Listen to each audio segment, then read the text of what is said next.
So I think we say we're probably 5 minutes away, maybe less than that. I was just saying, as soon as we get the press up, I'm going to call 2 minutes right from everyone. But you guys are set though, right? Yes, we are.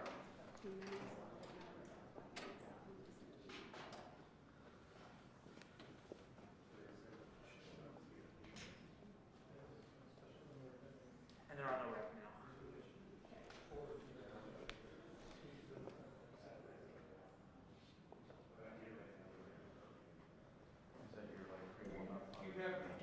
Stretching?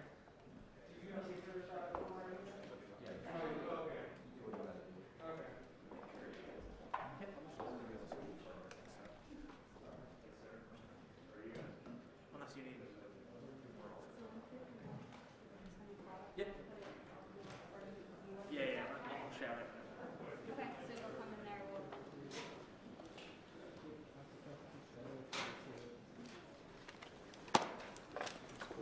You good? Yep. The true 10 feet today, guys. So, What's up? from honey with the 10 feet rule.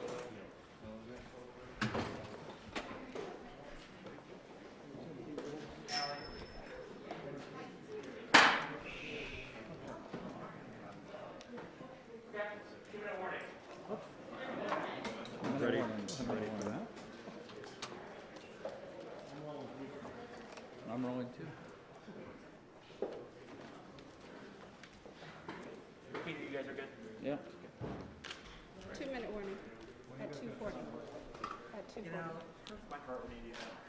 You know.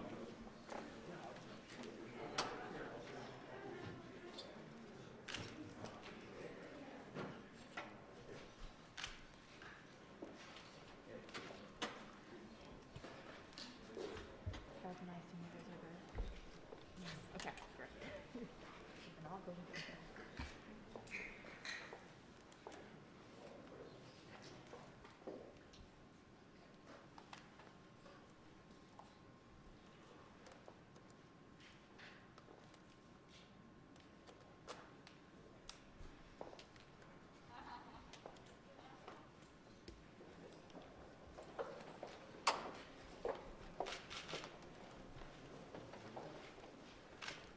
Good afternoon, folks. Good afternoon. I promised when I got elected I'd always give it to you straight from the shoulder. The good, the bad, the truth. So as we head into Christmas weekend, I want to answer your questions about the rising number of COVID cases, COVID-19 cases. And I want to start by acknowledging how tired, worried, and frustrated I know you are. I know how you're feeling. For many of you, this will be the first or even the second Christmas where you look across the table, will be an empty kitchen chair there. Tens of millions have gotten sick. We've all experienced upheaval in our lives. But while COVID has been a tough adversary, we've shown that we're tougher. Tougher because we have the power of science and vaccines that prevent illness and save lives. And tougher because of our resolve. So that, let me answer some questions that lay out the steps the Vice President and I are taking to prepare for the rising number of cases experts tell us we can expect in the weeks ahead. First, how concerned should you be about Omicron, which is now the dominant variant in this country, and it happened so quickly? The answer is straightforward. If you're not fully vaccinated, you have good reason to be concerned. You're at a high risk of getting sick. And if you get sick, you're likely to spread it to others, including friends and family. And the unvaccinated have a significantly higher risk of ending up in a hospital or even dying. Almost everyone who has died from COVID-19 in the past many months has been unvaccinated. Unvaccinated. But if you're among the majority of Americans who are fully vaccinated, and especially if you've gotten the booster shot, that third shot, you have much less reason to worry. You have a high degree of protection against severe illness. But because Omicron spreads so easily, we'll see some fully vaccinated people get COVID, potentially in large numbers. There will be positive cases in every office, even here in the White House, among the vaccinated from Omicron. But these cases are highly unlikely to lead to serious illness. Vaccinated people who get COVID may get ill, but they're protected from severe illness and death. That's why you should still remain vigilant. According to our doctors, even if you're fully vaccinated, you should wear a mask when indoors and in public settings. Wearing a mask provides extra protection for you and those around you. And I know some Americans are wondering if you can safely celebrate the holidays with your family and friends. The answer is yes, you can. If you and those you celebrate with are vaccinated, particularly if you've gotten your booster shot. If you are vaccinated and follow the precautions that we all know well, you should feel comfortable celebrating Christmas and the holidays as you planned it. You know, you've done the right thing. You can enjoy the holiday season. And thanks to the progress on vaccinations this fall, we've gone from nearly 90 million adults in July who had not even started their vaccination process to fewer than 40 million today. Still too many, but down from 90 to 40. All these people who have not been vaccinated, you have an obligation to yourselves, to your families, and quite frankly, I know I'll get criticized for this, to your country. Get vaccinated now. It's free. It's convenient. I promise you, it saves lives. And I honest to God believe it's your patriotic duty. Another question folks are asking is, what can you do to make yourself and your family feel safer and be safer? The answer is simple. Get your booster shot. Wear a mask. Our doctors have made it clear, booster shots provide the strongest of protections. Unfortunately, we still have tens of millions of people who are eligible for the booster shot, but have not yet gotten it. They've gotten the first 2 shots, but have not gotten the booster. Folks, the booster shots are free and widely available. Over 60 million Americans, including 62% of eligible seniors, our most vulnerable group, have gotten their booster shots. I got my booster shot as soon as they were available. And just the other day, former President Trump announced he had gotten his booster shot. Maybe one of the few things he and I agree on. People with booster shots are highly protected. Join them. Join us. It's been 6 months or more since my second shot. If it's been 6 months or more for your second shot when I got my booster, you can get yours today. If you've been 6 months or more since your second shot. Another question that folks are asking is, are we going back to March 2020? Not this last March 2021, but March 2020 when the pandemic first hit. That's what I keep getting asked. The answer is absolutely no. No. There are 3 big differences between then and now. Number one, first one, more than 200 million Americans have been fully vaccinated. In March of 2020, no one was fully vaccinated. What that means is today, a case of COVID-19 for fully vaccinated and boosted person will most likely mean no symptoms or mild ones similar to the common respiratory viruses. Over 200 million Americans should have a peace of mind that they did not have in March of 2020. They're protected from hospitalization, and they're protected from death. Second point, we're prepared today for what's coming. In March of 2020, we were not ready. Today, we stockpiled enough gowns, masks, and ventilators to deal with the surge of hospitalizations among the unvaccinated. Today, we're ready. And as I'll explain in a few minutes, we're going to be reinforcing our hospitals, helping them. Number 3, we know a lot more today than we did back in March of 2020. For example, last year, we thought the only way to keep your children safe was to close our schools. Today, we know more and we have more resources to keep those schools open. You can get 5 to 11-year-olds vaccinated, a tool we didn't have until last month. Today, we don't have to shut down schools because of a case of COVID-19.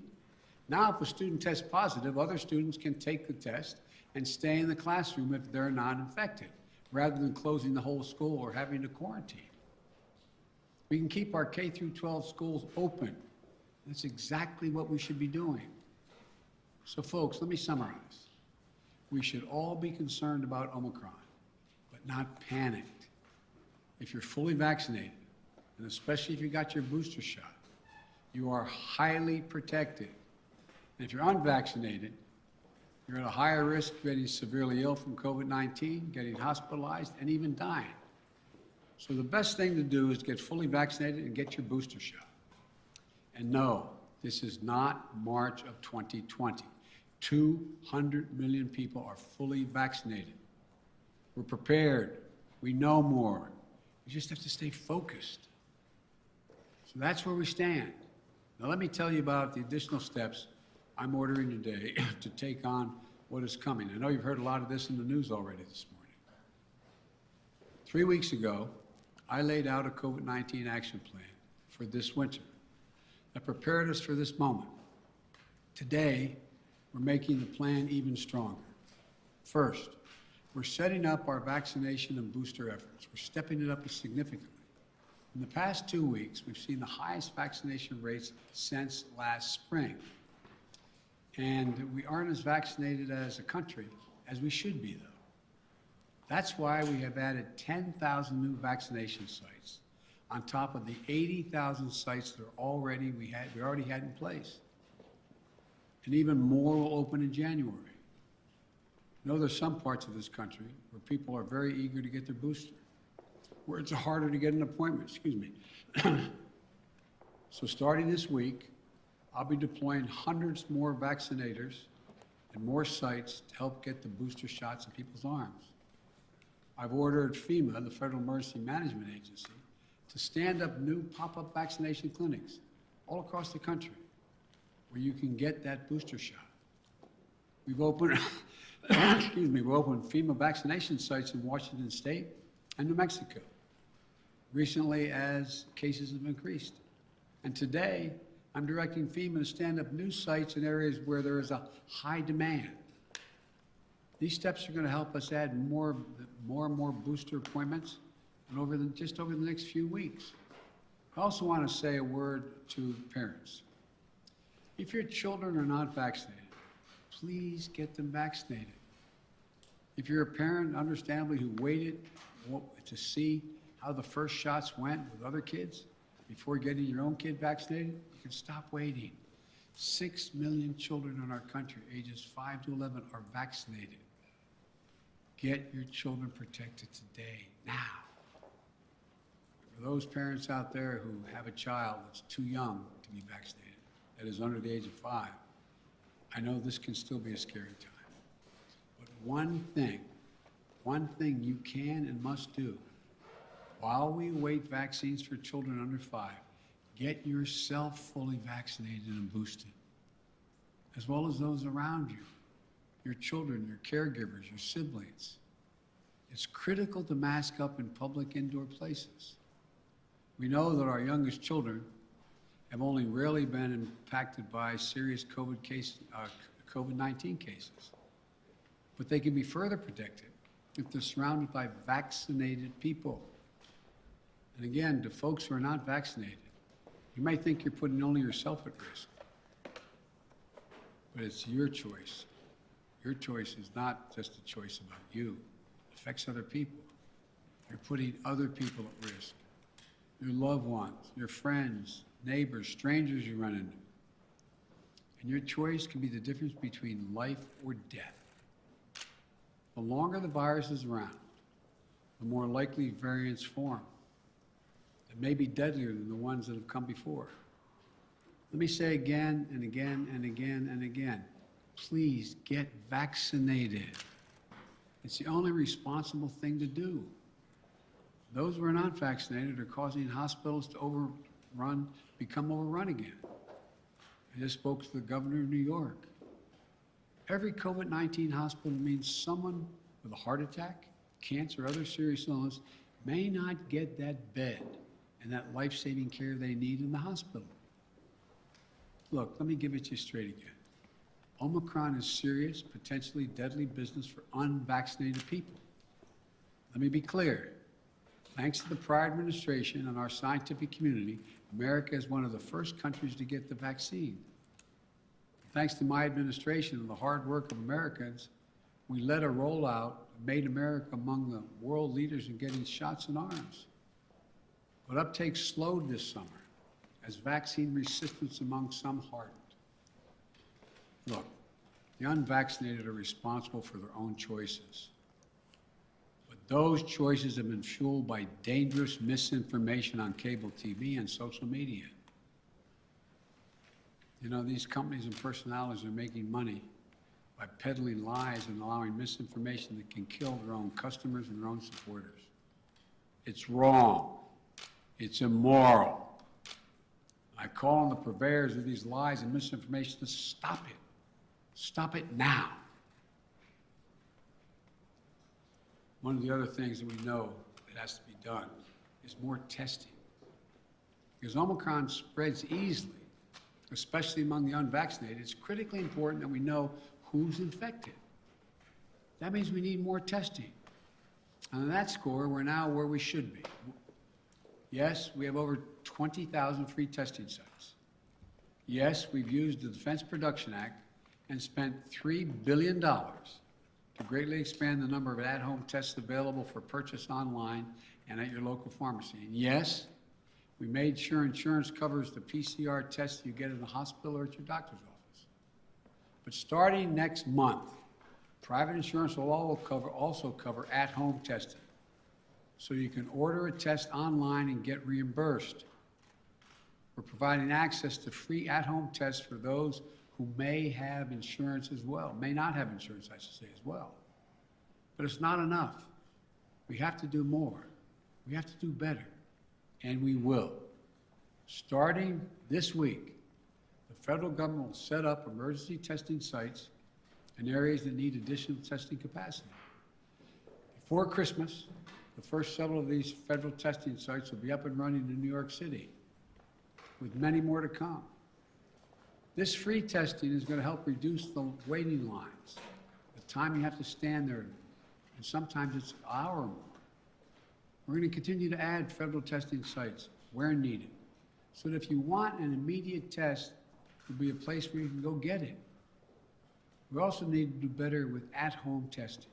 So I'm announcing today, the federal government will purchase $500 million, that's not million, billion with a B, additional at-home rapid tests with delivery starting in January. We'll be getting these tests to Americans for free. And we'll have websites where you can get them delivered to your home. We've arranged for it to be easier for you to find a free COVID testing site near you on Google. Just enter COVID test near me in the Google search bar, and you can find a number of different locations nearby where you can get tested. We're going to continue to use the Defense Production Act, as we did earlier this month, to make sure we're producing as many tests and as quickly as possible. The bottom line is it's a lot better than it was, but we're taking even more steps to make it easier to get tested and get tested for free. Next, we're preparing hospitals for what's coming. Those 40 unvaccinated adults have a good chance of getting COVID-19, and some of you will get very sick. That'll mean hospitals are going to get extremely stressed again, both in terms of equipment as well as personnel to care for those who get sick. That's why my administration has stockpiled and pre-positioned millions of gowns, gloves, masks, and ventilators. We call it PPP. We're ready to send them immediately to any state that needs more. In addition, I've directed the Pentagon to mobilize an additional 1,000 troops to be deployed to help staff local hospitals and expand capacity. That's 1,000 military doctors, nurses, and medics. We've already started moving medical teams. They've already landed in Wisconsin and Indiana this week. This is on top of 300 federal medical personnel that are now on the ground, having deployed since we learned about Omicron. Look, while we know staffing is the biggest need for hospitals, Some may need more beds as well. We're prepared. I've directed FEMA to activate the National Response Center and begin deploying teams now to provide additional hospital beds. We'll begin to construct emergency capacities near hospitals, in parking garages, and nearby buildings to be ready if needed. And the federal government is paying for all of this, period, all of it. Further, FEMA will deploy hundreds of ambulances and EMS crews so that if one hospital fills up, we can transport patients to beds elsewhere. This week, we'll send dozens of ambulances to New York and Maine because the COVID is spreading very rapidly to help transport patients. Our doctors, nurses, hospital staffs have gone above and beyond during this pandemic. The strain and stress is real. I really mean it, it's real. And we'll have their backs, though. We have to let them know we have their backs. Finally, we're making sure that COVID-19 no longer closes businesses or schools. Last week, the federal court reinstated my administration's vaccination or test. The vaccination or test rule for businesses with more than 100 employees. The rule requires employers with 100 or more employees to protect their workers who are on site and indoors with the requirement that they be vaccinated or tested each week or go home. These rules are going to keep workers safe, and keep workers safe will help keep businesses open. If people are vaccinated or tested, they are much less likely to get sick and less likely to spread it to others. Customers are more likely to come in and shop because they know it's a safe environment. I know vaccination requirements are unpopular for many, not even popular for those who are anxious to get them. My administration has put them in place not to control your life, but to save your life and the lives of others. Where 400,000 Americans died from COVID this calendar year, and almost all were unvaccinated. Almost all were preventable. The rule is legal and effective. It's going to save thousands of American lives. We must also keep our K-12 schools open. Look, the science is clear and overwhelming. We know how to keep our kids safe from COVID-19 in school. K through 12 schools should be open, and that safety is increased if schools require all adults who work in the schools to get vaccinated and take the safety measure that the CDC has recommended, including masking. I got Congress to pass billions of dollars in school improvements, ventilation, and social distancing. Schools should be safer than ever from COVID-19. And just Friday, the CDC issued a test-to-stay guidelines. So schools can stay open and kids can stay in class even if a classmate tests positive. COVID-19 is scary, but the science is clear.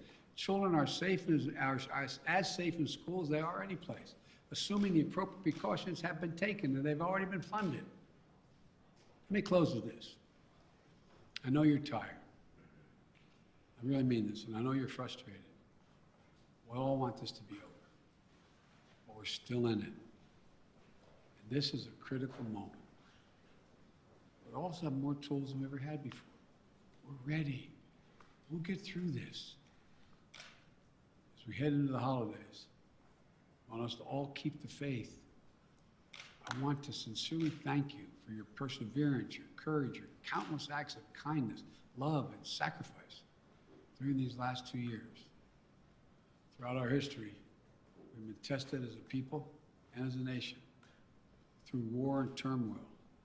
We had to ask whether we'd be safe, whether we'd be okay, whether we'd get back to who we are.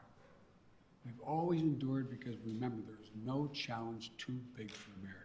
I mean this from the bottom of my heart, no challenge. We've come through better and stronger because we stay together as the United States of America. That's what we have to keep doing today. We can do this together. I guarantee you. May God bless you all, and may God protect our troops. And happy holidays. God love you all. Thank you. Mr. President. Mr. President, on testing, sir, you said we have to do better, but public health officials have been saying for months you need to surge rapid tests for just this moment. Is it a failure that you don't have an adequate amount of tests for everyone to be able to get one if they need one right now?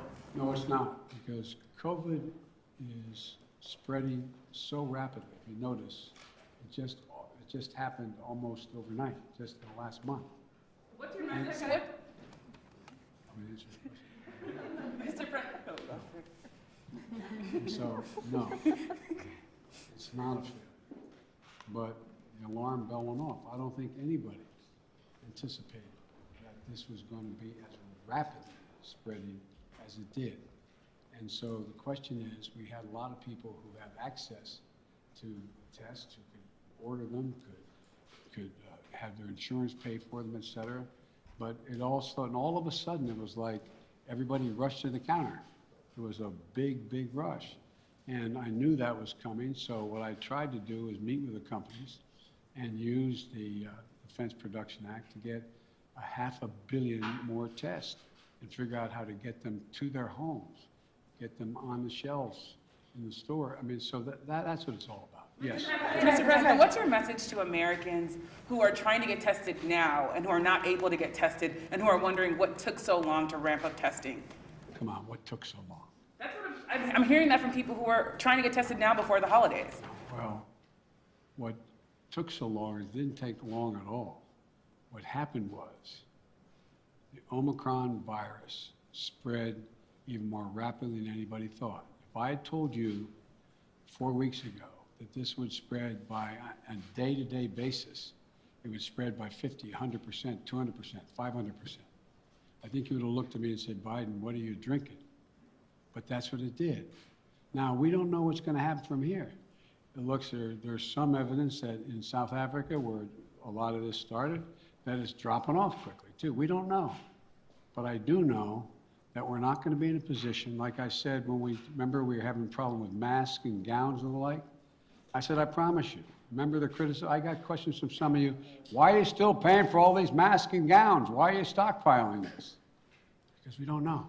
Turns out we're going to need it. In the back, and then... Does it work, sir? And will you reverse the travel ban now that Omicron is so prevalent here in the U.S.? I'm considering reversing. I'm going to talk with my team in the next couple of days. Look, remember why I said we put the travel ban on, is to see how much time we had before it hit here so we could begin to decide what we needed by looking at what's happening in other countries. But we're past that now. And so it's something that is being raised with me by the docs, and I'll have an answer for that soon. Mr. President, You talk often about the importance of keeping your word of trust. Do you believe Senator Manchin kept his word to you? And how do you rebuild trust with progressives in your party to advance your legislation now? You know, I told you before, you've heard me say this before, some people think maybe I'm not Irish because I don't hold a grudge. Look, I want to get things done. I still think there's a possibility of getting Build Back Better done. What I don't want to do is get into, and Joe went on TV today, and I don't know whether it's TV or not, I'm told he was speaking to the Liberal caucus in the House and said, Joe Biden didn't mislead you, I misled you. And so look, I'm not looking for, let me say something. You saw what happened yesterday. All the talk about how my Build Back Better plan was going to increase inflation, going to cause these debts and all the like. What happened? Goldman Sachs and others said, if we don't pass Build Back Better, we're in trouble because it's going to grow the economy. Without it, we're not going to grow. And what happened? Stock prices went way down. It took a real dip. If you take a look, everybody thinks because I quoted 17 Nobel laureates saying this is going to help inflation. Think about it in terms of you're a hard-working person and you're making 60 grand if you're alone, or if your mom are just on her own, or if you're making 80 grand, mom and dad 90 grand like a lot of people do, and you're worried about inflation, you should be worried about it because it's a devastating thing for people who are working class and middle class folks. It really hurts. Where is most of the cost now? The cost is finding in gasoline, even though I even though I was able to bring it down 12 cents a gallon, will come down more, I believe. We talked about what the cost in food prices going up, et cetera. But look what's in Build Back Better. Child care. You can reduce it by up to 70%. That'll be the difference between 20 million women who aren't back in the workforce being able to go back if you pass it. We're talking about health care, insulin. In a situation, we got 200,000 kids with type 1 diabetes. You know what it's costing? It cost somewhere between 10 cents and $10 to come up with a formula, okay? A while ago, right? You know what it's costing on average? $560, $640 a month, up to $1,000 a month.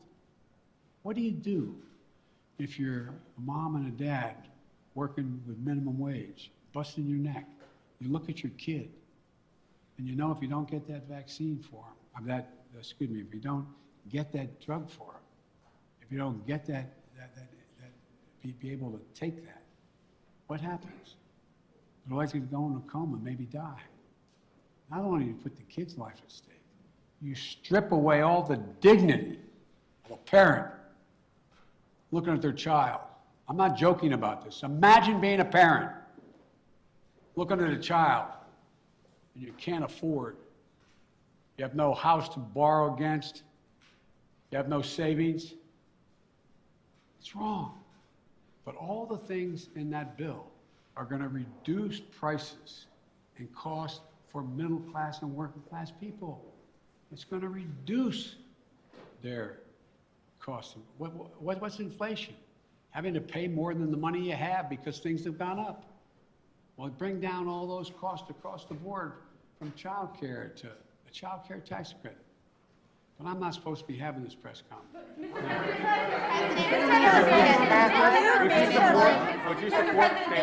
Mr. President, did Senator Manchin break his commitment to you? When you announced the framework, the White House says that all 50 senators were believed to get behind it, all 50 Democratic senators. So did Senator Manchin break his commitment to you? Senator Manchin and I are going to get something done. Thank you. Sir, do you still have the card with the deaths? Ukraine, sir.